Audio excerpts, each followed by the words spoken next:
Good Monday morning with What's the Deal with Adam and Neil. I'm Adam. I'm Neil. And it's good to have all of you join us this morning. It's a little bit more of a cloudy day. Yeah, it's nice and quiet. Yeah, it's going to be kind of raining throughout the week, kind of on and off. Very, very British kind of week for us. It is. Yes. Is that a British thing? I don't know. Well, bust out your black tea and your cup of tea. And a good cup. And enjoy some tea while it rains. Yep. Yeah. So thanks for joining us this morning. Indeed. Here we are. I don't know what week this is now. 8, 9, 10. I think we're getting close to double digits. Yeah. Yeah. If not yet, it will be soon. Yeah. And so thanks for joining us throughout our time of our stay-at-home order and these phases and the coronavirus and wow. I'm glad that you guys are tuning in. Yes. We've got so much wisdom in these two brains. I know, especially at 9:30 in the morning when we may or may not have had coffee. Yeah. Nice. What kind of cup is that? This is from Walt Disney World. Oh, I see that. A place that is currently closed. Why is there somebody flying on it? Because I feel like that ride is misleading. Yeah. Like you're not actually in the sky. Although you feel like you are. Oh, okay. Because you sit, it's the one in Epcot where you sit, you basically are supposedly paragliding or whatever you call this, hang gliding. Yes. But you're soaring over like all the world. So they put you in this machine and then they submerge you into this giant screen that's like rounded, and then they have like wind blowing and stuff. So it feels like, and the whole thing's moving. So it's weird because you like see that when they start the ride, you're like going into a screen, but then when you get into the screen, it feels like you're just in there. It's weird. Wow. So that's cool. Yeah. So what you're saying is if we ever start a streaming campus, we need everybody strapped into like these contraptions with the 4D element of wind blowing on them and everything like that. And little like spit coming at them. Yeah. Say amen. They feel the force somehow of it. Their seats move around, and then they'll be like, "I was there. Yeah, I was." Exactly. Yeah. So that would be very interactive, but. All right, I like that cup. Yeah, it's pretty cool. Every place I go, I like to buy a coffee mug because I use coffee mugs every day, and it reminds me of those places. Yeah. So if I don't have fun, I don't buy a mug. Hey, take that place. Yeah. Just erase it in my memory. I don't need to remember you when I drink coffee in the morning. Yeah, I'll remember Disney World where I had fun. That's right. Well, I'm curious. We haven't talked since last week. Yeah. Did you end up getting a turkey? The turkeys got the best of me this year. Oh, okay. Yep. I had 3 opportunities. Yeah. I wasn't able to capitalize on them. Yeah. And it was all public land. Sorry about that. That's okay. I learned more about turkeys this year than I ever have because I was on public land. I was like learning the tricks and trades. I was bumping into people and trying to navigate public land. And so it was cool. I saw a lot of turkeys, and I messed up some. I had like learning curves where I could have capitalized on an opportunity, but it just wasn't the right situation. So, it was a good season. All right. But I got to end the season, the last day of turkey season, on a high note, and that was catching this fish. I think Jason has the picture of it. Whoa. Yeah. It's a serious fish. That was the last day of turkey season. I wasn't turkey hunting, but I got to get on the water and catch big fish. Yeah. So now it's time from here on out until fishing fall. Yeah. I'll be catching fish. All right. So it's a good time of year. Yeah. Although I did not measure him for our fishing competition because I felt like I can't win the competition that I'm coordinating. Maybe you should just set a standard. That's true. Yeah. This is what you're going for. Try this. Yeah. Okay. So cool. Have you entered any fish yet? Not yet. That's this week's goal. Nice. Yep. I'm gonna find some fish I know that Food Line has really good salmon, and Walmart has good tuna. Into the salmon category. Tuna cans, yeah.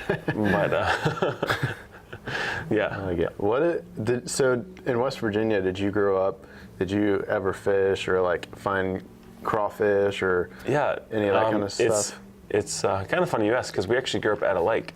Like the lake was very similar to Green Mountain Lake, where it's like a mixture of houses around it that were, I don't know about that, but like where we grew up, it was mainly people's vacation homes back in like the 40s. But then by the time we moved there, it was like transformed, and everybody had either taken the house down and rebuilt it, or they added to these little cottages and made them good homes. Oh, nice. So it's like this this eclectic community. And so, yeah, we fished there all the time. Nice. And between there and then where our church was, it was next to a lake as well. And so in the summer, when we were kids, my brother and I, we would fish during, while my dad would work. Nice. Because we were off from school. And so there'd be times that we'd catch like 25 fish and just have so much fun. That's fun. And we'd have a competition who could catch more fish and stuff. So I grew up fishing a lot, but it was never like competitive. Yeah. I never got into fly fishing either. Nice. I've seen movies. Yeah. But I don't know much about. I've never personally done it. West Virginia is like fly fishing capital of the East Coast. Is it? Yeah. Wow. There's some solid opportunities in those hills. That's cool. I'll tell you, I do like this side of the mountains. Yeah. But there are times that I think like, wow, I do miss a lot.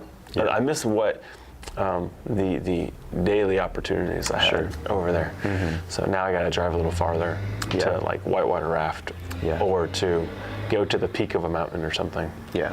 When you were growing up, did you ever say like, you're like 7 years old and you were like, Mom, I'm going whitewater rafting, I'll be right back? Maybe more like when I was 14. Nice. Yeah. I didn't do it. I mean, I wanted to. Yeah. I only did it a couple times. Nice. Yeah. But that's cool. Yeah.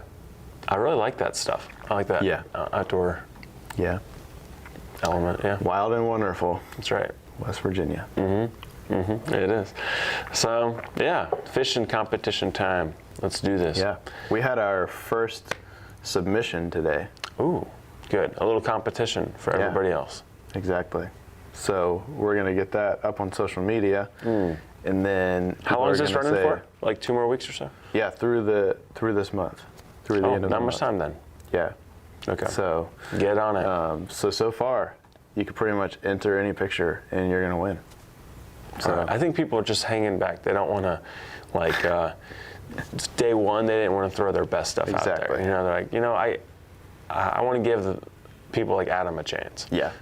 So thanks for looking out for me. Thanks for looking out for Adam. Yeah. I have yet to get out there and cast a line and catch a fish.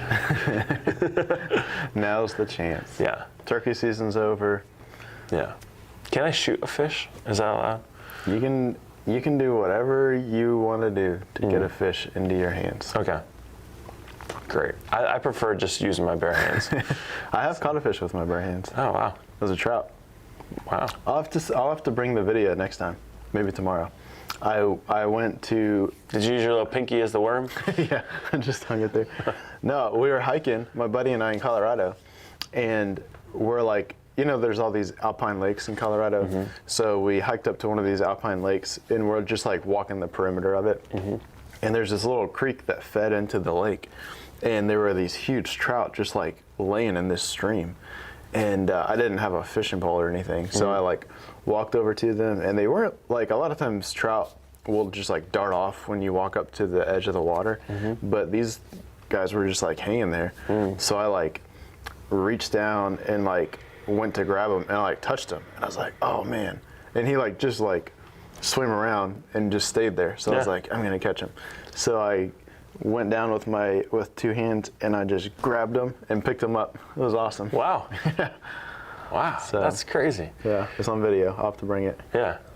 Post that onto like your outdoorsman Instagram page. Yeah.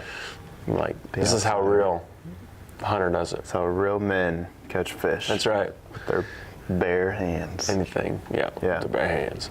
It's like the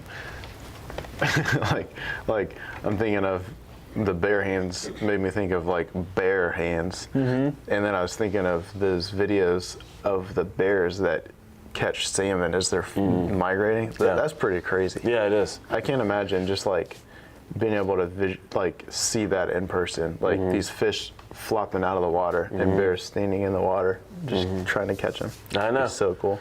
Yeah, I watched something on like those salmon migrating, and then something on the grizzly bears and everything, and I forget how many fish a bear can eat, but it was a lot. I was like shocked how many. I'm like, holy cow! You're like limiting those chances of all those fish. It would also be really cool to do, like to get a line of guys and just stand in the water like the bears do, with just like a net or something. Yeah. And just try to like catch fish as they're flopping out. If a bear can catch it in its mouth, I think we can catch it with a net. I think so. Yeah. Yeah. But then you're preventing them from getting to the place where they were born. That's true. I guess that's where they're going. Yeah. I've always kind of thought, I was watching this thing on it and thinking, like, how do they, if they always go back to the place they were born, then like, how is it different places? Because eventually, how does that change? Like, wouldn't they only go to the same spot? Or is there such a concentration that they're like, oh, sorry, you got to go 5 feet over, and then, oh, sorry, you do too. Like, how do they get to, if all the fish are going back to the place they were born, wouldn't they all be from the same spot? I'm thinking it's more like, how does that change? General, like, oh, right. So like, they were born in this, like, upstream in this stream, as opposed to like this specific spot. So like, yeah. So like, that would make a little more sense. Yeah. So they migrate up those rivers, you know, to lay their eggs and stuff. Yeah. And so I think that's what it is. It's like they know they came from this area, so they're going to go back to that area. Got it. So. Yeah, it was kind of wild. I think this one was a Nat Geo documentary. Oh, nice. I'm into documentaries. I think I've shared that with a lot of you before. Yeah. And so it was amazing how far they go up there, how many eggs they can lay, and how many dead salmon there are after they do their stuff. Yeah. Like because the waters start to drop, and then they're left. That's crazy. In these little shallow pools. Yeah. Man. Anyway, I'm glad I'm not a salmon. Monday musings. I started watching the documentary yesterday. I think it's called The Imagineering Story. Oh, yeah. Have you heard of that? Yes, I have. Yeah. Well, as a kid on the Disney Channel, I watched Imagineer That. Nice. Do you remember those episodes? Okay. So I assume this is Disney, right? Yeah. Yeah, okay. So nice. I don't know. I haven't watched any of that. Yeah. What's it about? It's cool. It's like the behind the scenes of the, really like. Okay.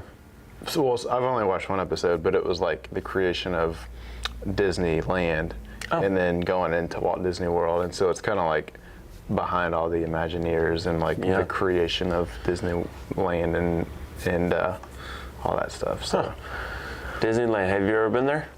I've not been to Disneyland. I've been to Disney World. Yeah. So. I've been to Disneyland before. Have you? But yeah. Lynn and I went there on a date because she's from Southern California. Oh, nice. So. I was like, we got to go down to Anaheim and like try this out. Nice. Like, why not? And so that was one of our things we did. That's cool. Just go on a date down to Disneyland real quick. Hey, let's go down to Disneyland. Yeah. I will say the roller coasters were really fun. That's cool. I was surprised. I thought they might be like kind of lame and more kid friendly, and so they wouldn't be so because the roller coasters were not loop de loop kind of style and everything else, and just the aggressive and all that kind of stuff. They're these old ones. I thought this is kind of lame. It was really cool. If I remember right, the wooden one, it was really fun, and I was just surprised that it was so good. I kept thinking, okay, come on, this thing's like old, and this is kind of lame, but that's cool. Disney is like my speed. Like I've never really liked roller coasters and stuff, and so like the ones at Universal and different places where they're just like spinning and going crazy, like that freaks me out. Yeah. But Disney, they've got like good roller coasters, like the what's that one on the mountain? Splash Mountain. There's Space Mountain and Thunder Mountain. Thunder Mountain. Thunder Mountain. Thunder Mountain Railroad. Right. Yeah. Such a good roller coaster. It's just like, it's like fast. It's kind of like you're in like a train car, and then I think I've done that one before. Yeah, but it doesn't do any like crazy spins or anything. It's awesome. Yeah, so I like that. My favorite part is when you're like flying at the mountain, and then all of a sudden it like just drops down. So cool. I like those ones when they're like the light, like if it's indoors, the lights are off, and you're just like doing wild stuff. Oh, you like that? Yeah. Yeah. Yeah. It's not my thing. That's when you start throwing up. Yeah. You're the person that throws up on somebody else. Yeah. Yeah, exactly. And I don't like throwing up. It's a bad feeling. I don't know many people who do. Yeah. Yeah, they're like, hey, I enjoy that feeling. Let's go find something. That sounds like an episode on TLC on one of these like weird cravings. That's true. And they document somebody. Yeah. Yeah. Nice. Yeah. So we went last year to Disney. Okay. My brother came in from China, and we the four of us went. And the first ride we went on was the newest roller coaster in Magic Kingdom, which was the I forget what it's called, but it's the Seven Dwarfs. Like it's the Snow White themed one. Yeah. And it was like the first roller coaster ever where the train cars like swing side to side. So you're like in your own little train car that swings side to side, but then it's going like a roller coaster. Yeah. So so that was the first one, and it was pretty cool, but it was like super short. So we waited for like 2 hours, and then the ride was over in like 2 minutes or something. Yeah, that's the downside about those rides. Yeah. They really aren't long. Yeah. But the lines are really long. Yeah. The key I found is to find a ride that is underrated, but that you really enjoy. So the line's not going to be long, and you can just do it over and over. That's a good point. For us, it was the ride I was just telling you about, the hang gliding one. Like that one was big in its prime, and it's kind of like lost a little bit of interest, and so we would go and not have to wait that long. Nice. And it was awesome. That one, and then the also in Epcot, it was like the high speed test track, or I don't remember what that one's called, but it's like you like go through this whole thing and design your car, and then it like tests the like speed and stuff of your car. So you do the like crash test, so they're like flying at the wall, and then it like comes to a stop, and like all these different things. That's cool. And then the last test is a speed test, so you go flying around like a racetrack. Wow. It's pretty fun. That's cool. Yeah. Did you ever do It's a Small World? When I was a kid, I did. Yeah. I still have that song stuck in my head from waiting in line for that ride. Yeah. So worse. You have to hear that song for like an hour. We went to Magic Kingdom, was our first stop last year, and we had a plan of like, these are the rides we want to hit, and It's a Small World was like, we'd walk by, and it was always like, you can see the wait times, even on the app, they have an app, and you can see the wait times. So we'd be going to different rides, and It's a Small World always had like a 2-minute wait time or something. Yeah, so that's so funny. Now when I was there, that line was long. I was waiting in line forever, and we're like, what are we doing? And then we're doing it. I'm like, this is an insult to my adrenaline. Like, man. Come on. Yeah. What kind of ride is this? I'm like, it's a classic. I'm like, it needs to be shut down. Oh my gosh. This is painful. I will say some of those dark rides, that's what they're classified as dark rides. Yeah. Some of them are pretty cool. Like the Peter Pan one. Yeah. You're in a I don't actually know what you're in, but you're flying up above like the city and everything. So you're like riding through, but you're like looking down over the whole town, which is cool. And then the Frozen ride was awesome. That's new. Yeah. That was like one of the newest rides there. And it's one of the dark rides where you're in like a floating log thing. And so you're going through, and just like the visual effects was crazy. And then you get to this point where you get up to, I think it was Elsa, and the whole thing is like themed with music, and it goes through her big like boom moment, and she like pops out, and then you go backwards. It was awesome. Wow. Yeah. So glad you had a good time. Yeah. Sounds fun. Check it out this summer. Go to Frozen. I'm sure once they open back up, the lines will be, kind of short. I'm sure, Yeah. They just opened Disney Shanghai Nice. like 2 weeks ago. You're probably better off just flying out to Shanghai and going to it. I know. Yeah. But they only open up to 30% capacity. Yeah. So I was telling my brother that lives out in China, I was like, this is the best time to go because you're not going to have any line. But yeah, a place that's designed to hold thousands, all of a sudden been shrunk down. Sweet. You're also probably risking getting the coronavirus. But you know what? Some risks may be worth the adrenaline and enjoyment of Disney. that is true. I'm not saying you should, but I can see why people justify it. It could be worth it. It could be. It might not be. Yeah, it could be. But it could be. Anything could be. Yeah, yeah. That's the most diplomatic word in the dictionary. Right there. Could. Yeah. Maybe. It might be. Yeah.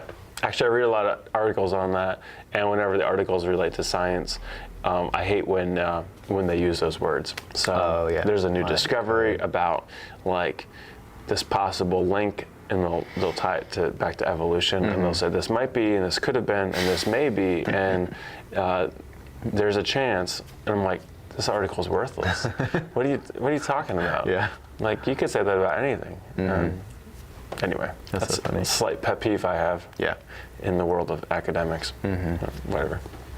Well, hey, a couple housekeeping things for our show. One of those is that we're going to change this up a little bit. So what that means is yet to be determined. However, we will not be airing tomorrow, I don't think, because we want to be able to have less episodes each week in order to have better episodes, so that while I enjoy Neil's musings on Disney, we want to provide you and everyone else some stronger content related to things that might have more significance. So it's a little bit of a sad day. We're gonna stop having our random musings of, hey, what's on your mind and what you do this weekend and all that stuff. And instead, we're gonna keep it a little more content driven and allow you to know what that is. And then if you're interested, you can check us out that day, or you can always pass it on to a friend if the content's something that they should know or might want to know. True. So, yeah, that's the thought. So if you have any specific interests that you would like us to either discuss or research, or even bring some experts in to talk through, please let us know. You can leave some comments. That'd be helpful. We already have a lot of ideas that'll probably get us through for a while, but we're always open to taking some more suggestions. And so what's a good day for the next episode? Do you think Wednesday or Thursday? Yes. Do you have a preference? Maybe Thursday? Yeah. Or are you fishing that morning? No, Thursday sounds phenomenal. All right. So I think it'll be Wednesday or Thursday. We're not sure yet. We'll let you know. TBD. Yeah. Well, we just want it to be good. Yeah. It's a little bit slight of an insult, for us to recognize that the only ones watching this right now are Neil and I. No, we know that a lot of you have been watching it, and it's been good, and it's held us over well since the beginning of March, and I think that this has been good, but we also want to always make little improvements. Yeah, I think we're kind of adapting to the need. You know, when we first started the show, there was a huge need for just like getting away from the initial fear of the pandemic and having a little bit of fun and staying connected. And now we're moving into a place of, hey, let's provide a little bit stronger content. Yeah. We're recognizing the like balance of the pandemic and our church, and so let's figure out what our best next steps are, and let's keep on pumping out some good content. Yeah. Yeah. So one of those topics maybe relate to some theology and being able to talk through some topics that are lesser known. This was kind of the intention of Theology Thursdays, but that slowly evolved, I should say devolved to whatever it was that we wanted to talk about that day. And so, we may talk through some of those topics and allow us to get into some stuff. Yeah. Like the theological breakdown of each ride at Disney. Oh, I like that. How each ride can stir your personal worship of Jesus Christ. How you can turn the annoyance of It's a Small World into a perpetual love for Jesus. Just think, God knows all things. There's a chance that he has had that song in his own head for the last 80 years. And this break of like for the last 6 weeks has been the first time he hasn't had to hear that song. I think It's a Small World is like a plague, like how you were talking about the plagues yesterday at church. And I think It's a Small World was a plague to many people who are just like holding on to anger and stuff. God said, I'm going to send the plague of It's a Small World. Yeah. It's probably what we use to torture people. We don't torture people. We just let them sit in line here, and they slowly confess everything. Except they have to always be waiting in a line with It's a Small World playing, but they never actually get to ride the ride. Oh man, that would be crazy. Yeah, talk about torture. They get to the gates of the ride and they say, sorry, back of the line. Yeah. And that's what hell's like, friends. Anyway. So yeah. With that said. Yeah. So you have your Bible open. I do. What is the Lord speaking to you right now? That's a good question. I actually just opened it. Oh, nice. But I will say. You have something underlined. I do have something underlined. Well, it's John 11. There's so much you could underline that whole chapter. True, yeah. It's pretty good. There was in one of the readings this week. It's later this week. It's the story of Elijah when he raises the widow's son. If you recall this, it's in 1 Kings 17, I think, around there. And as I was reading that section, and so that's part of the readings, actually beginning, and I think it's today, the readings that we have provided for our church are way more substantive than previously. Before it was, here's a verse with like a statement about it or a question about it. And what we did for this week and going forward, we're gonna have more content. So even today's, if today's was, let's see here, I got the text, and all I did was think, oh, that was an early text. Oh, I actually didn't get the text. Maybe we changed it up, or I deleted it. But anyway, our 8 a.m. devotional, I can't find it for some reason. Maybe I just deleted it in my sleep. The contents for Ephesians 5, I think it was either yesterday or today or tomorrow. But with that, there's like more stuff. Yeah. So with that said, later this week, is the story out of 1 Kings, and what I did was look at John and recognize how the story out of John 11, when Jesus raises a guy named Lazarus, is a lot like the story with Elijah raising this widow's son. And so I asked the question, like, how's it parallel, and like, what are some of the similarities? And I recommend additional reading out of John 11. So that's the story again where Lazarus is raised, and Jesus declares that he is the resurrection and the life. Yeah. So anyway, that's just like, cool. I don't want to get into the story much, but I do think it's important with any stories that we read in Scripture, especially with our daily readings, to identify what other passages are like this. Yeah. That's a great practice for any of us to incorporate into our spiritual time. Yeah. What would you say for people who, they get the devotional, and this could be like their first time actually like using a devotional? Yeah. Maybe they've struggled in the past with a quiet time, and they're trying to use this as leverage to kind of get back into the rhythm of that, or into it for the first time. Yeah. What would you say is a good way for people to go deeper even than what we provide? So most of what we're providing is either a verse or a passage. I think one thing to do is just read the rest of that chapter. Now, the Bible's divided with chapter numbers, and then the little numbers are verses. Those were put in there, years and years ago, just to help us read this better, make it a little more readable. But that was not how it was originally written, and so it was written without any of those. So I think for anybody to read, if you want to go a little deeper, one thing is just read a little more, either before or after that passage, to give you stronger context, or to help you understand, like, how did what we just read impact the next part? Because a lot of the parts that you read, the following paragraphs might say, therefore, this and this is like either true, or this and this happened. And so it allows you to just kind of know, how does one thing lead to the next. And so that's one recommendation. I think another one, and this is where things start to get, like, usually when people say deeper, they usually want to know, like, really technical content. And technical content has its place, and I enjoy that because I'm like a trivia guy. I enjoy random facts, and so I'll just read all these facts about passages all the time.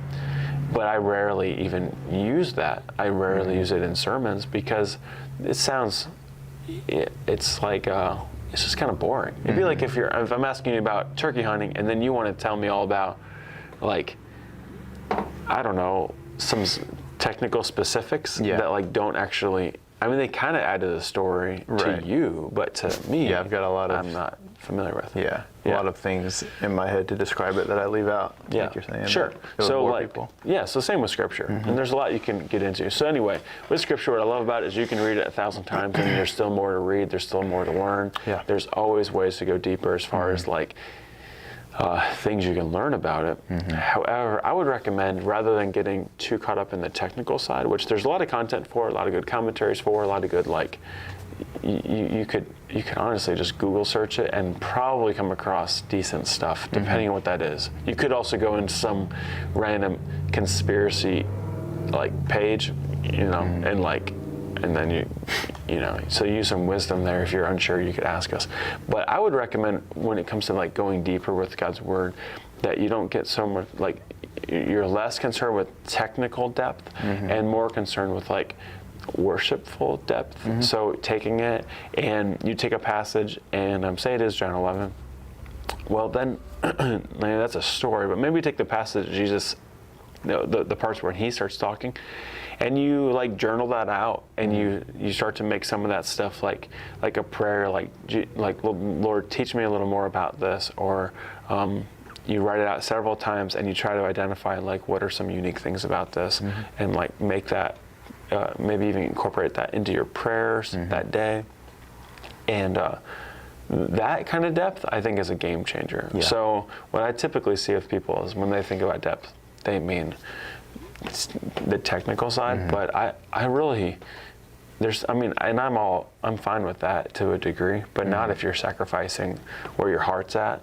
Yeah. And if you're limited on time, then it would be misplaced to know a lot of facts, but still not really know God.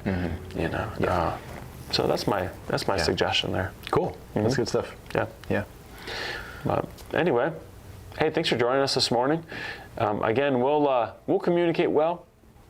When we will do this episode yet. Next. It'll either be Wednesday or Thursday. Yeah. So tomorrow at 9:30, guess you got to check something else out. You could always watch a rerun of What's the Deal. That's right. Yeah. Or Andy Griffith. Yeah. And because that's comparative. Andy Griffith and What's the Deal? Pretty much the same show. I mean, there's a lot of similarities there. So with that said, have a great Monday morning, everyone, and we'll catch you next time. Indeed.